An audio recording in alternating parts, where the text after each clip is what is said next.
are irresponsible with this event, how do you react to this message?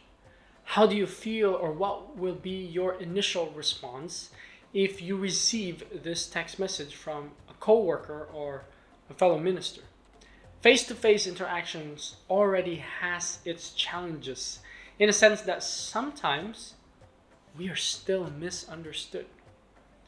Now, add to that language differences, the absence of nonverbal gestures, cultural norms, and traditions.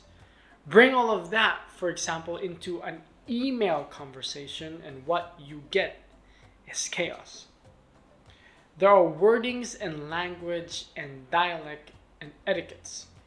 Tone and body language get lost completely. It is important to remember the thrice principle. No, not twice, but thrice. Read thrice before you click send, ask thrice, reflect thrice before doing anything. Fill in the blank. Thrice before doing anything. Especially, and I mean especially when you are using mediated communication. Another important thing to remember also is to not be reactive in mediated communication. A few months ago, I had an incident with one of our coworkers here in the field. The person sent me an email with very harsh and condescending words, and typical me, my emotions got into me and I reacted.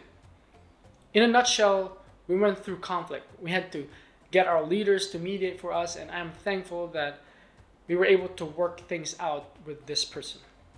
Instead of being reactive, we should be reflective. Read that email 3 times and reflect on it, because what the person wrote is probably not what the person actually meant.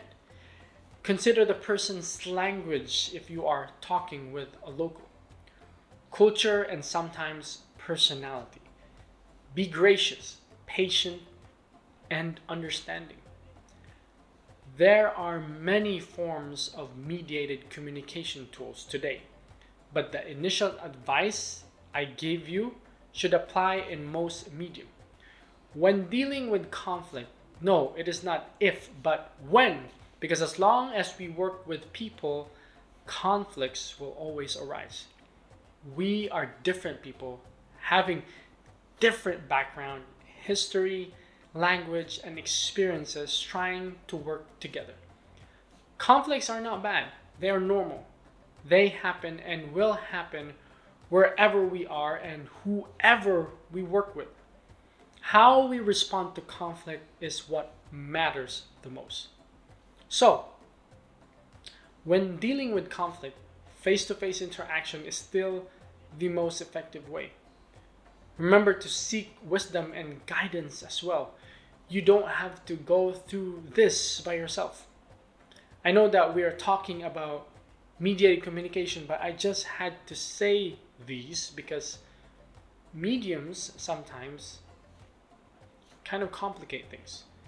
Just remember, when faced with a confusing email, or if you're caught in a complicated video call, think 3 times.